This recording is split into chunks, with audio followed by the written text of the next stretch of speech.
Anta kal hajjam. Kamu itu seperti hajjam, yang tukang canduk tuh, yang nyedot nyedot darah tuh. Apa namanya? Bekam. Ya, tukang bekam tuh hajjam. Kamu itu kayak tukang bekam. Tukhrijudda min ghairika. Kamu nyedot darah penyakit dari orang lain. Wa fika da'un mahdun, tapi di dalam badanmu sendiri banyak penyakit. Nyari penyakit orang lain, penyakit dalam dirimu kau biarkan saja. Maksudnya gitu. Ini artinya memang kenyataannya banyak sekali orang yang selalu mengorek-ngorek kesalahan orang lain, kesalahan diri tidak pernah diperhatikan. Iya. Keburukan orang diintai-intai, dirinya sendiri banyak keburukan. Ma tukhrijuhu, keburukan itu, penyakit itu tidak pernah kau keluarkan. Yang kau cari, yang kau keluarkan penyakitnya orang lain. Innani araka tazdadu ilman zahiran wa jahlan batinan. Aku melihat kamu ini ilmunya bertambah, ilmu zahirnya bertambah, wa jahlan batinan, tetapi kebodohan batinnya bertambah. Jadi zahirnya tambah pinter, batinnya tambah goblok. Maktubun fi Taurat, tertulis dalam kitab Taurat.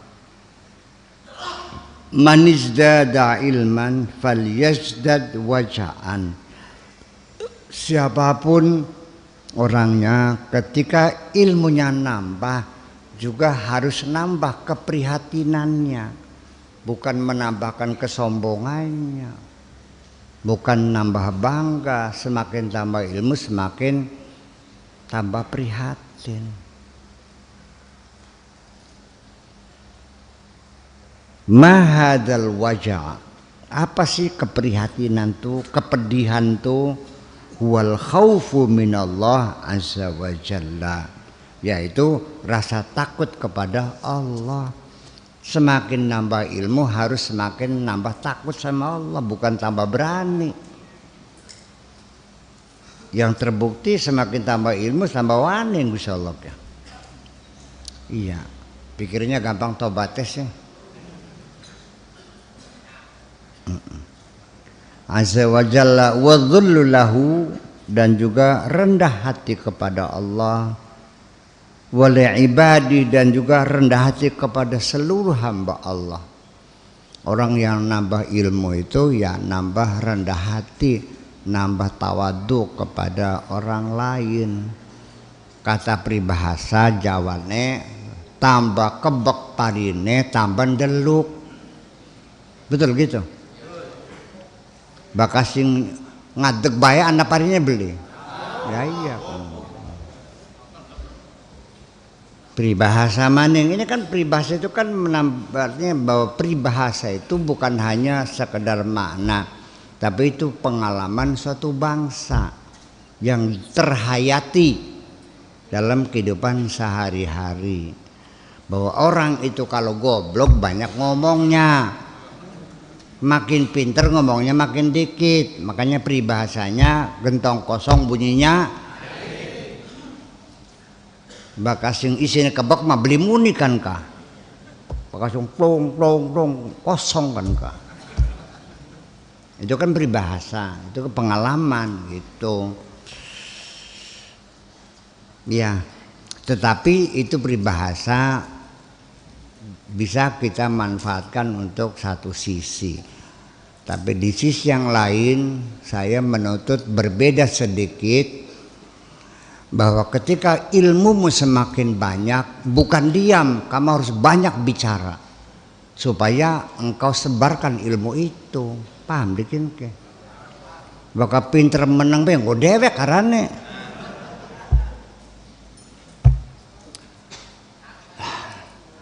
Kalau orang banyak ngomong, sedikit kerja, namanya beo. Kalau banyak kerja nggak ada ngomongnya, namanya maling. Jadi kita harus banyak kerja dan banyak ngomong. Itu.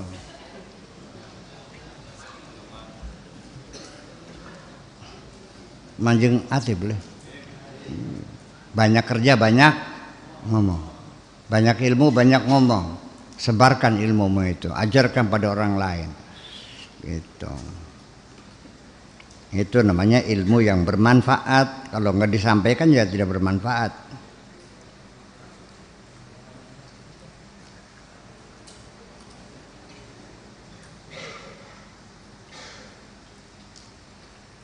Idza lam yakun alima, kalau dia memang belum berilmu, belum tahu, ta'allam, belajar. Idza lam yakun laka ilmun wala amalun wala ikhlasun wala adabun wala husna dhannin bisyuyuh. Kalau kamu itu ilmu enggak ada, amal enggak ada, wala ikhlas, ikhlas juga ada. Ilmu enggak ada, amal enggak, ikhlas enggak, wala adab, tata krama langkah, songong bae sadina-dina. Wala husna dhannin, dia juga praduga baik juga enggak punya, curiga aja kerjanya.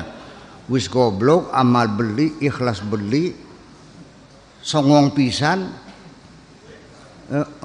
praduga buruk kepada seorang lain. Ya, wala husna dhannin bisyuyukh, dan juga tidak punya husnudzan kepada para guru, para masyayikh. Iya. Syuyukh itu ibaratnya guru lah kalau di sekolah formal mah, ustaz. Kalau di ruhaniyat namanya asyuyukh atau al-mursyid. Gitu. Fa kaifa yaji'u minka syai'un, bagaimana engkau mendapatkan sesuatu, dari mana? Ilmu langka, amal langka, ikhlas langka, songong iya, jog-jog nemen. Mau dapat apa kamu kan gitu. Ning syekh ngelawan baik, ngerasani pisan. Ya, tapi lamun sirang ngerasani kita kan, ora dosa ora tak supatani. Paling nyupatani majeng swarga siraku. Iya, sira rasana sawarga ora dosa ora. Halal. Iya. Itu mah untuk masyayikh yang itulah. Itu. Fa kaifa yajumika syai'un qad ja'alta hammaka ad-dunya. Semua cita-citamu, harapanmu, keinginan semua dunia saja. Mubeng-mubeng ujungnya siteng kabeh sirake. Wa hutamaha, dan reruntuhan, gorekan intip baikan ka.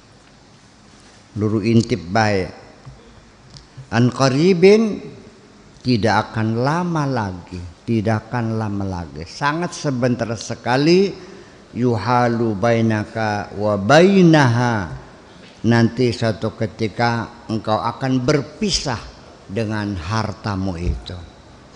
Semua yang kau kumpulkan akan kau tinggalkan semua. Dan engkau akan kembali kepada Allah dengan tidak membawa apa-apa. Teka awak abang, balik awak abang.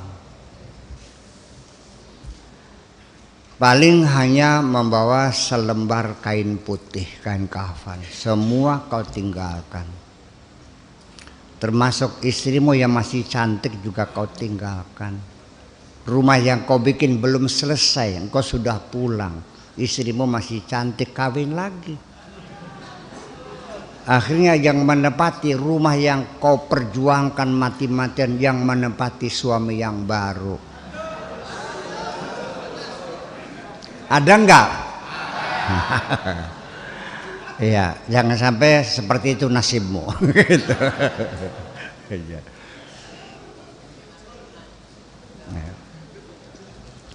Ya, banyak kan kita lihat kok sendiri, ya udah nggak usah disebutin lah, banyak itu.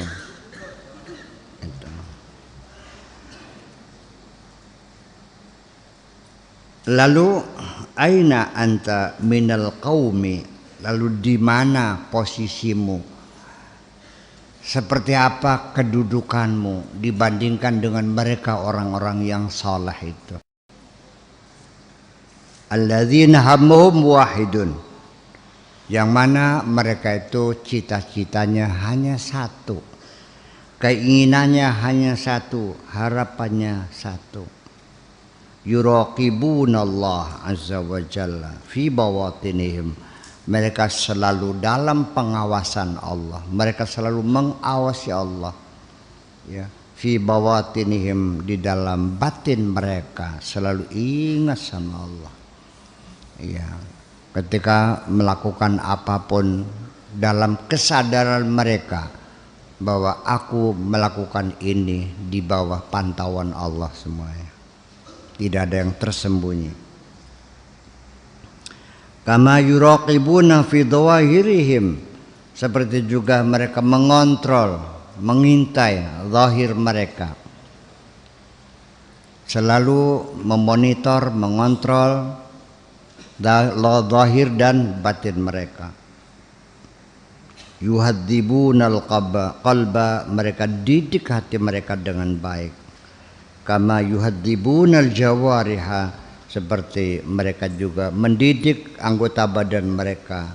Hatta idza tamma lahum hadza, kalau ini selesai dikerjakan semuanya, kafahum hammas syahwat, mereka lalu akan dicegah oleh Allah untuk tidak berlanjut mengikuti syahwat mereka. Artinya nafsunya volumenya diturunin oleh Allah, sehingga mereka bisa mengendalikan hawa nafsu mereka.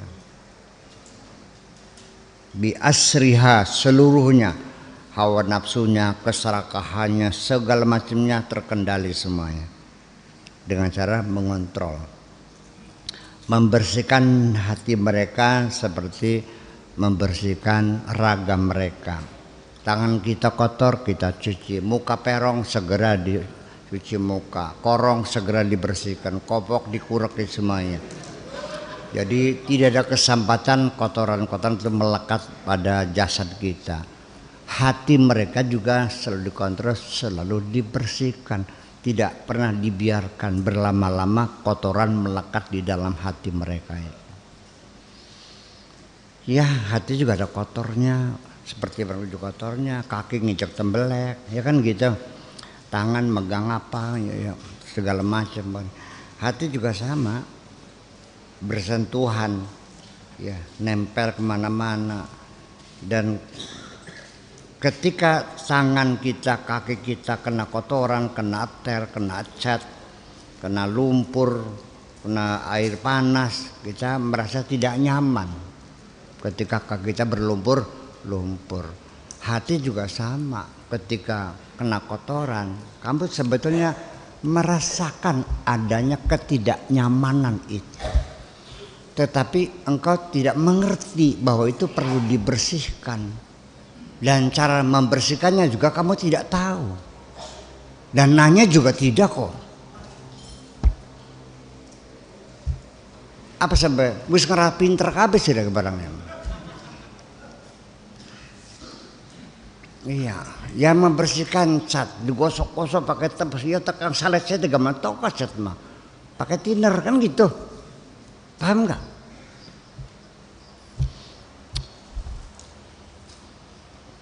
Pakai lipstick yang color stay, pakai sabun yang nggak hilang, ya ada obatnya, apa namanya bu? Aseton.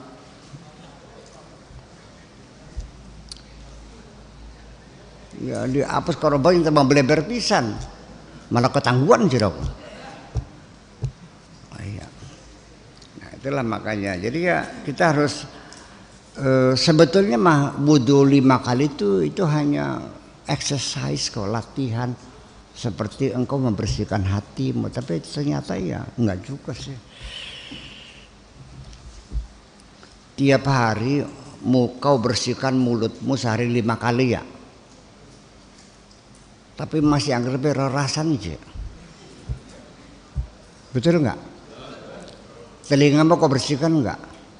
Masih tetap aja doyan mendengarkan sesuatu yang tidak baik kok. Iya. Kakimu kau cuci tapi tetap aja melangkah ke jalan kejahatan kok. Tangan dibasuh boleh? Masih ngerti nyatot tembok yang bercawadun. Ayo ngaku sebelum. Berarti wudumu itu kurang efektif. Iya. Padahal itu adalah exercise sebetulnya, latihan. Sebetulnya mah. Jadi namanya seremoni-seremoni itu sebetulnya adalah simbol-simbol. Bukan tujuan. Ini dipertengkarkan yang bid'ah, yang musik gimana lagi? Boleh pahamkah? Zakat itu latihan memerangi kikir yang ada di hatimu. Iya, belajaran 2,5%. Itu bukan berarti kalau sudah bayar zakat sudah selesai, tidak dong. Kalau ada tetangga nggak makan dikasih makan nggak? Tapi biarkan aja, modalnya loss. Toh saya zakat sudah keluar, begitu tah saya berpikirnya. Benar. Itu makanya. Jadi dikiranya ibadah-ibadah seremoni itu dikiranya tujuan, tidak, itu adalah latihan, exercise. Setiap hari Senin apel hormat bendera, itu bukan nyembah berhala, bukan, membangun cinta tanah air. Paham bikin gitu. Sasarannya lain, boleh paham baik. Ya akhirnya seremoni-seremoni yang sebetulnya hanya latihan-latihan dikiranya tujuan utama, enggak, malah akhirnya menjadi pertengkaran.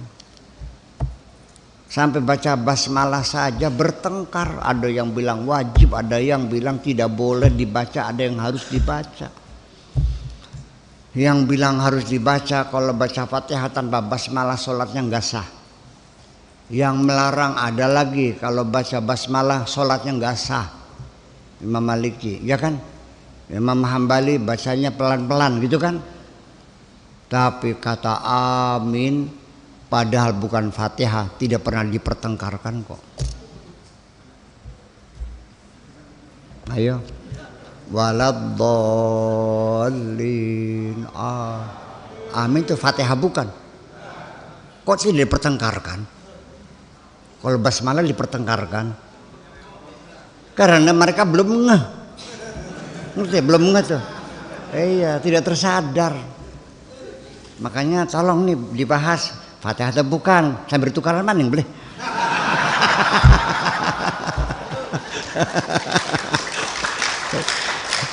Soalnya memang doyan tukaran jirago barang. Iya, memang suka. Kamu suka bertengkar kok. Merasa nyaman kalau bertengkar tuh. Gurih. Iya. Bakal beli tukaran ku gatel ilate. Iya. Ya sampai sekarang kok. Saya kan melihat di TV, di YouTube kan pada bertengkar saling salah menyalahkan. Iya, gitu. Jadi kelakuan gitu tuh. Jadi ya udah, saya tidak akan ikut dalam pertengkaran ya, dan saya tidak akan menyalahkan siapapun. Silakan mau bertengkar-tengkarlah, saya emang nggak usah. Iya, kalaupun saya dicaci maki, saya tidak akan membalas, insya Allah enggak.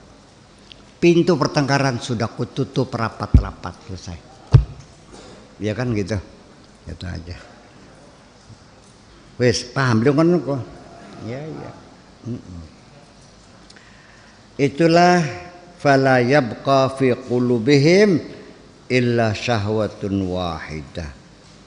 Lalu akhirnya tidak lagi tersisa di hati mereka hanya satu keinginan, satu syahwat, cita-cita hanya satu.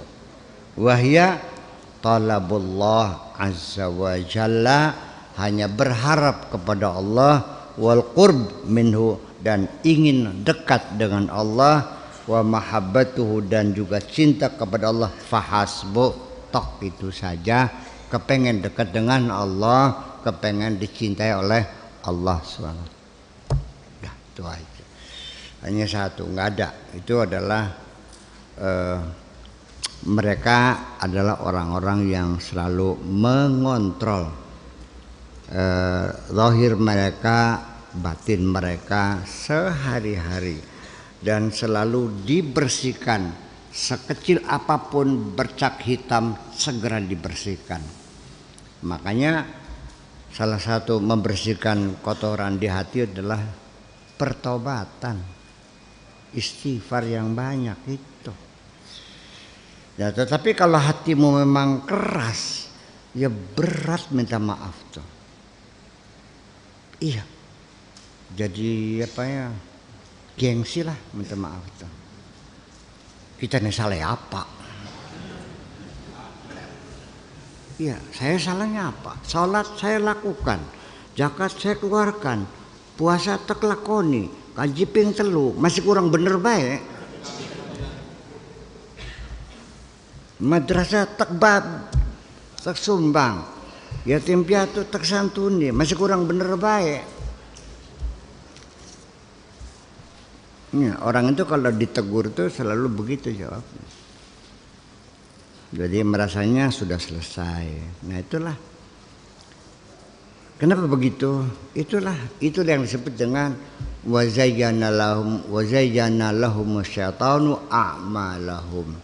Jadi amal mereka itu dihias-hias oleh setan, jadi kelihatannya bagus, indah, sempurna. Padahal mah di dalamnya banyak boleng. Berapa banyak amalmu yang diterima oleh Allah? Saya curiga ini. Berapa persen amalmu yang diterima oleh Allah?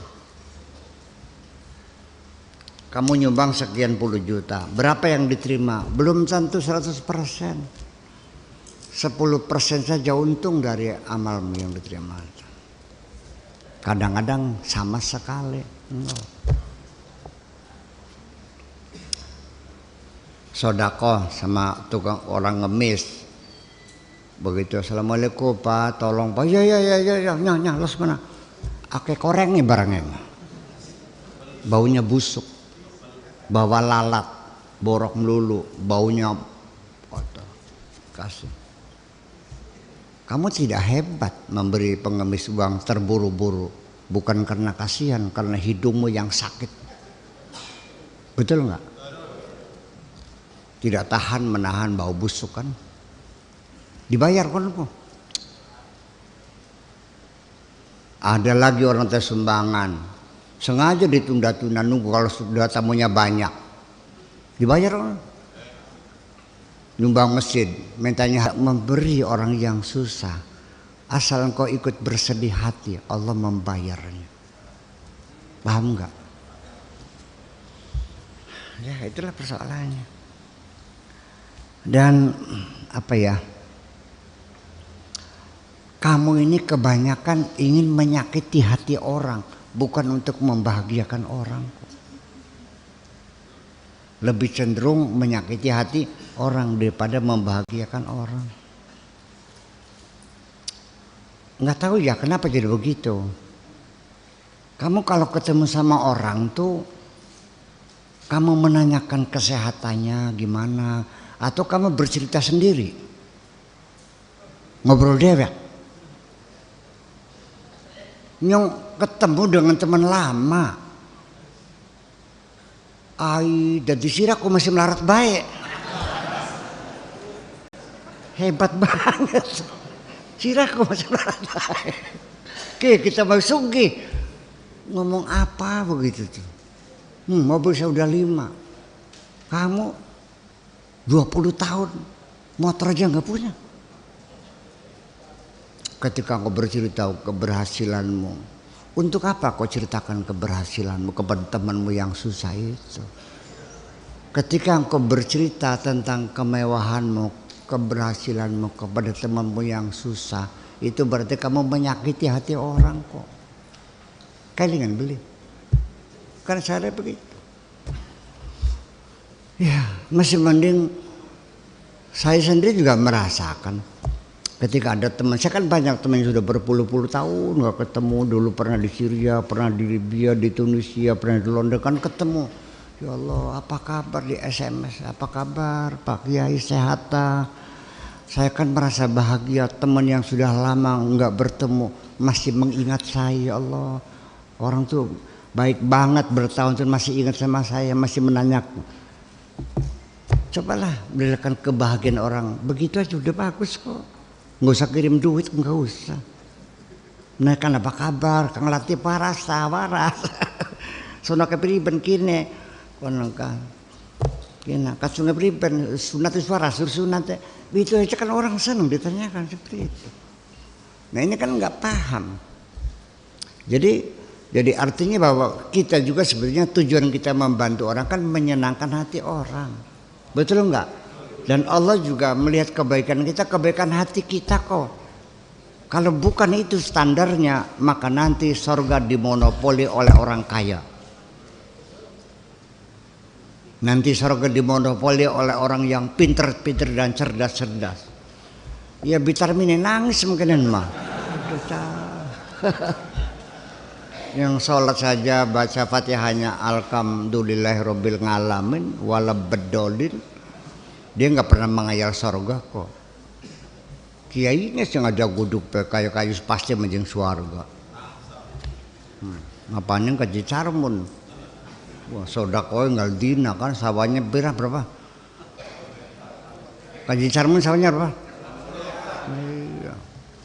Larinya cepat ke orang maraton menuju surga, ditepak punukan yang malak mente, ya surga lah. Sudah siapa masa beli kenal carmun. Lah itu persoalannya. Hari Bitarmi mau wong melarat ya, hari rembat selayag, seloyog, kedumel, sampai malaikatnya juga nanyanya juga sopan banget, nok badeng pundi, basan lagi. Lalu jawabnya Bitarminya, ya lamun bisa mending suarga. Pengen suarga, iya, bakal bisa mah. Ya beli apa-apa. Bayangkan, iya. Sementara bakal di Salman masih ditanya sawahnya berapa, PBB-nya bayar enggak, pajaknya bayar enggak, mobilnya ngangkut siapa, wah tukang masuk dikasih makan apa, enggak masuk. Bareng bitu tarme, dua sawah beli orang. Sodako nol. Iya, mobil, boro-boro mobil melakukan serbete gak ora duwe gitu.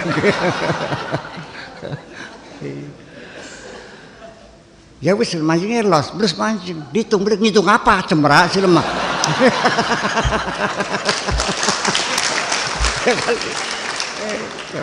Maka ternyata ulaikal ladzina yuhasabuna hisaban yasira. Hitungan cepat. Jadi bakal pengen cepat ya kira-kira beli apa-apa. Hanya punya kebaikan hati kok. Hanya punya kebaikan hati. Benar. Ini bukan kata Allah, yauma la yanfa'u malun. Hartamu tidak ada manfaatnya. Wala banun, anak putu, pasukan enggak ada artinya. Illa man atallaha biqalbin salim, hanya dengan modal membawa hati yang baik.